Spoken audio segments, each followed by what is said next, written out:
kenapa kadang ada katakanlah jasa arsitek yang murah banget atau yang mahal banget. Itu yang membedakan apa? Ya, mungkin tadi kan kalau masalah tarif itu kan dari masing-masing arsitek yang menentukan. Mungkin kalau saya menilainya yaitu nilai dari seorang arsitek tadi. Berarti kan arsitek tadi memberikan nilai dia 500.000, berarti nilai dia sebesar segitu, 500.000 gitu. Yeah. Mungkin yang udah puluhan juta ya mungkin dia nilai diri sendiri tadi segitu nilainya. Nah, nilai tadi kan otomatis berhubungan dengan dia latar belakang pendidikannya, dia pengalamannya. Kalau yang memang udah pengalaman, udah itu dia kan mesti menilai dirinya kan tinggi kan, Wong. Jadi yang dinilai kan nggak sekedar cuma ini gambar, masa gambar segini harganya mahal. Padahal di gambar itu kan ada proses sebelumnya yang nilainya mungkin tinggi banget gitu loh. Yang dia pendidikan berapa tahun, dia pengalaman berapa tahun. Nah, jadi kalau nilainya yang gede tadi sebenarnya nggak cuma pas waktu dia membuat gambar itu enggak, tapi ada proses sebelumnya itu yang bikin mahal. Ya mungkin nanti ada yang apa namanya, yang greneng-greneng itu masa gambar 2 jam aja cuma gitu, 2 juta ya gitu. Nah, itu mungkin jadi perbedaannya yang apa, yang 500.000 mungkin dia memang menghargai dirinya segitu, mungkin dia karena merasa pengalamannya juga baru sebentar jadi nggak dihargai, makanya dengan tarif yang sedikit, yang relatif sedikit dia mau aja. Atau yang kemungkinan kedua emang dia nggak berpraktek sebagai arsitek, artinya mungkin dia cuma jualan gambar, jadi di situ nggak ada konsultasi, nggak ada revisi apa, penting klien pengen rumah luasnya kira-kira 50 meter persegi tipe segitu, udah digambarkan, udah dikasih ya. Mungkin karena itu bisa jadi dia memberi tarif yang murah karena di situ nggak ada konsultasi, nggak ada revisi, nggak, mungkin di situ. Jadi gampangnya adalah apa yang dibayar adalah apa yang didapat.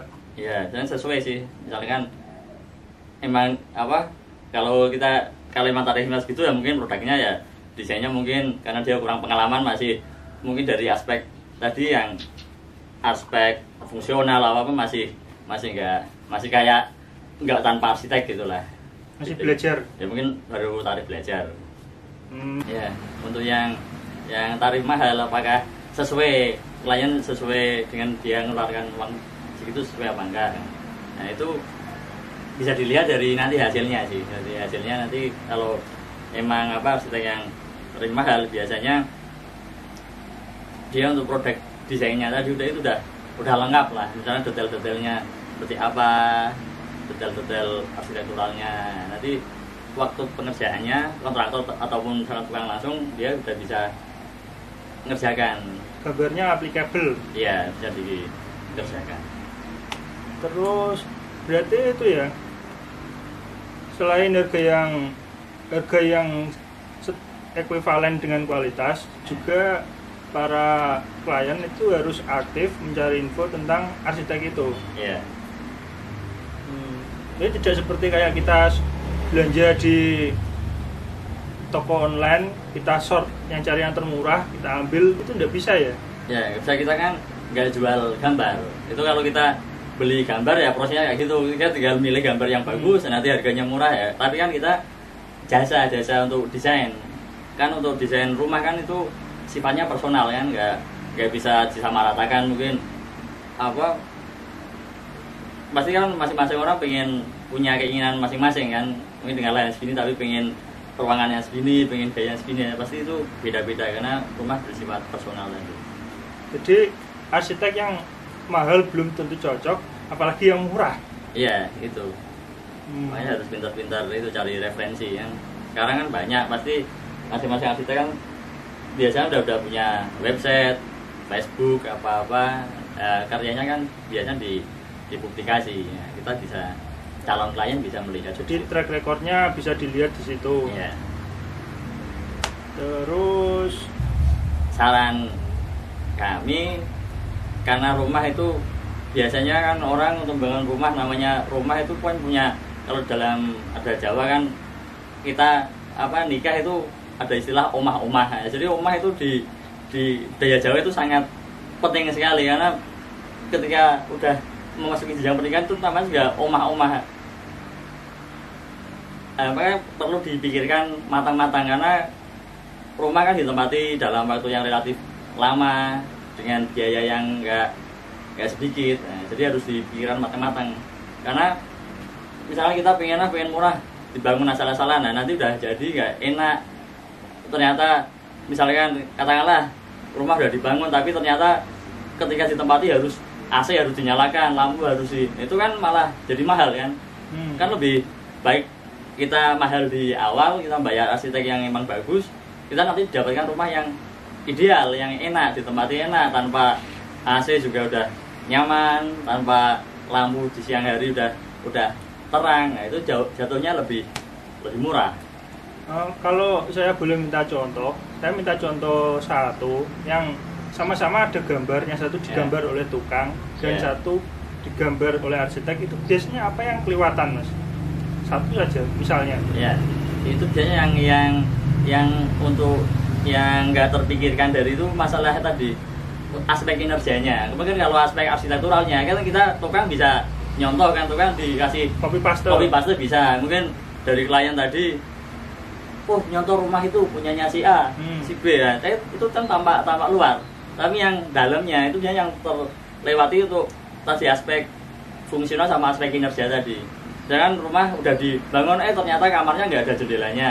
Karena dia nggak terpikirkan gimana mensiasati dengan lahan yang ukuran mungkin kalau di kampung dengan ukuran yang luas sudah bebas kita ngasih jendela, tapi kalau di tanah perumahan, di perkotaan yang kaplingan itu kan tanah sempit, kan dengan lahan lebar 6 meter pasti kita susah untuk nata semua kamar harus dapat jendela. Nah itu yang di situ yang paling kelihatan, paling ketara.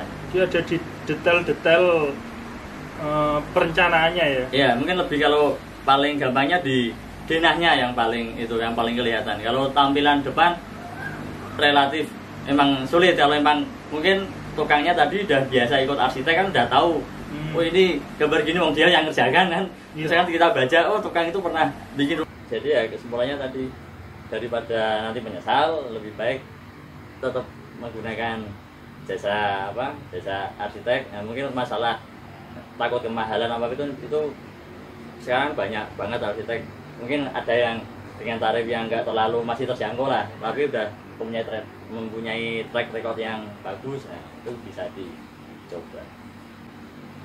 Ya mungkin agak tabu ya pertanyaannya, tapi kalau saat ini di pasaran yang paling murah sampai yang paling mahal tuh biasanya di harga rentang berapa? Ya, mungkin tadi misalkan kita contoh rumah yang standar pasangan muda kan mungkin tipe 50 ya, tipe 50.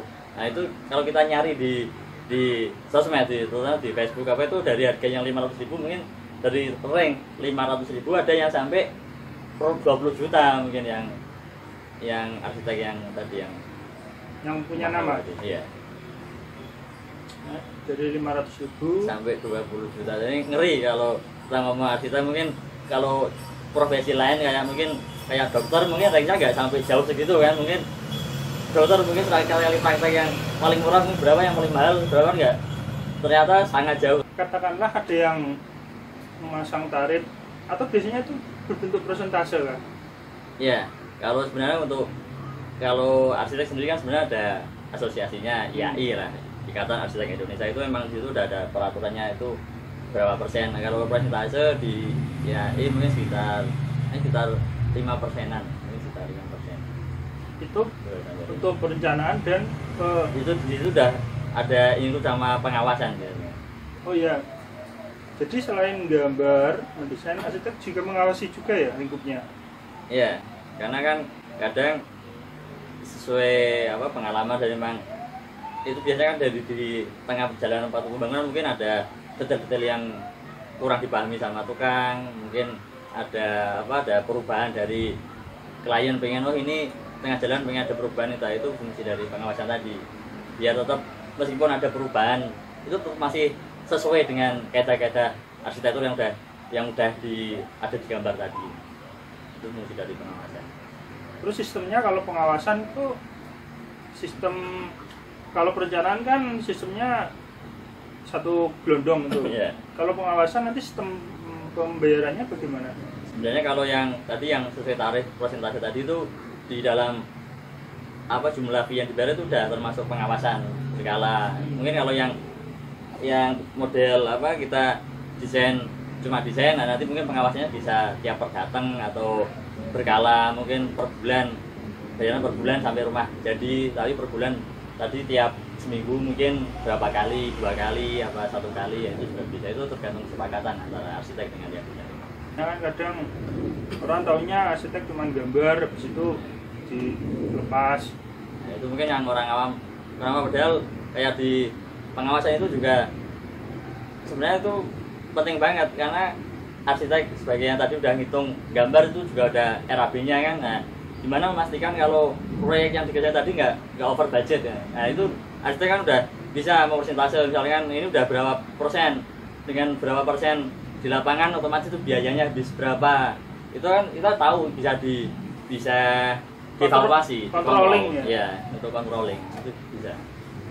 Jadi udah ketahuan misalkan ternyata di tengah jalanan kok ada yang membengkak, mungkin biar bisa apa rumah tetap terbangun, dan mungkin speknya ada yang dikurangi, mungkin apa yang ini tahap kedua aja, misalkan pengen rumah yang udah jadi full kan, nah, berarti yang ini yang bisa di tahap 2 itu udah terencana dengan baik kalau ada pengawasan tadi.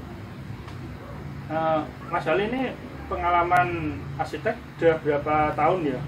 Kalau saya sendiri pengalaman arsitek itu udah sejak kuliah, tahun yang sudah desain rumah saya udah terbangun tuh sejak tahun 2003 itu udah ada yang terbangun. 2003, 2004. 2003 sampai ke 2020 udah 17 tahun. 17 tahun. Udah hampir 20 tahun.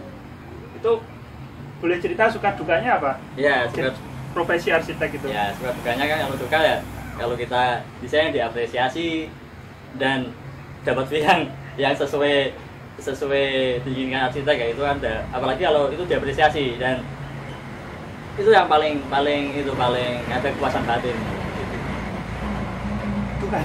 Dukanya ya kalau kadang kan namanya orang kan beda-beda, ada yang udah digambar nggak mau bayar apa-apa, itu yang itu pasti dialami semua orang lah, profesi apapun. Mungkin yang klien yang pesen tuh mikirnya, alah barang itu ndak modal aja, cuman oret-oret tangan, ndak rugi paling dia. Nah, itu orang-orang yang seperti itu yang perlu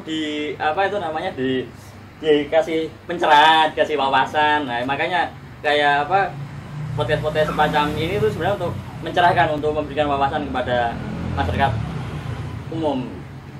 Kadang juga mungkin dari masyarakat umum juga ada semacam kayak fobia, mungkin ada yang pernah pakai jasa arsitek mungkin, tapi arsiteknya tadi yang asal-asalan, mau saya bangun pakai arsitek nyatanya hasilnya jelek. Nah, itu kan jadi merusak nama arsitek kan, profesi arsitek. Jadi ketemu arsitek yang klop sendiri itu juga butuh perjuangan ya. Iya, itu dari calon klien juga harus banyak cari referensi. Mungkin dari yang paling gampang sih, kalau pengalaman saya sekarang